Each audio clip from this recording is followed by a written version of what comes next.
Hello everyone, তো আজকে তোমাদের সাথে একটা ভিডিও শেয়ার করছি। তো ভাবলাম ভিডিওটা থেকে যাক স্মৃতি হিসাবে। তো এটা হচ্ছে সরস্বতী পুজো। তো পুজোটা দেওয়ার মেন কারণ হচ্ছে আমার ছেলের হাতে কুড়ি দেওয়া। তো তোমরা অনেকেই হয়তো এই জিনিসটা জানো যে ফার্স্ট যখন ও পড়াশোনা স্টার্ট করবে তখন ও মানে ব্রাহ্মণের হাত দিয়ে লিখবে। তো তার জন্য এই ফার্স্ট ওর পড়াশোনা শুরু হচ্ছে, জীবন নতুন একটা অধ্যায় শুরু হচ্ছে। তার জন্য কিছুদিন আগে কেমন করে পুজো করে শুরু করলাম, তারা সবাই আশীর্বাদ করবে ওর জন্য জীবনে একটা ভালো মানুষ হতে পারে। তো এই যে ওই দিন জানি অনেকটা লেট হয়ে গেছে ভিডিওটা আপলোড করা হয়নি। তো তাও দেখি, যদিও অনেক কিছু হয়েছিল, অনেক ভিডিও করেছিলাম, সবগুলো ক্লিপ আমার কাছে নেই।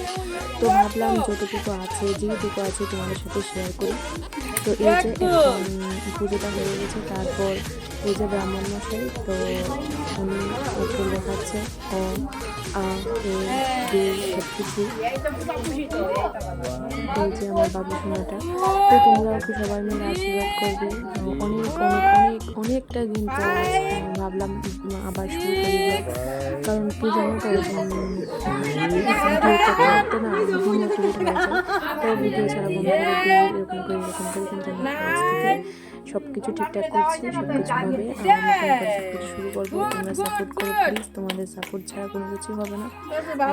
আমার ভিডিওগুলোকে শেয়ার করো, লাইক করো, কমেন্ট করো। তো এই যে আমার বাবু সোনাটাকে তোমরা সবাই প্রত্যেককেই আশীর্বাদ করবে যেন ও একজন ভালো মানুষ হয়, একজন সুচরিত্রবান মানুষ হয়। তো এই যে জাস্ট তোমাদের সাথে শেয়ার করে রাখলাম এই ভিডিওটা সেটি হিসেবে জন্য। টাটা, চলো বাইরে, নেক্সট ভিডিওতে দেখা হবে।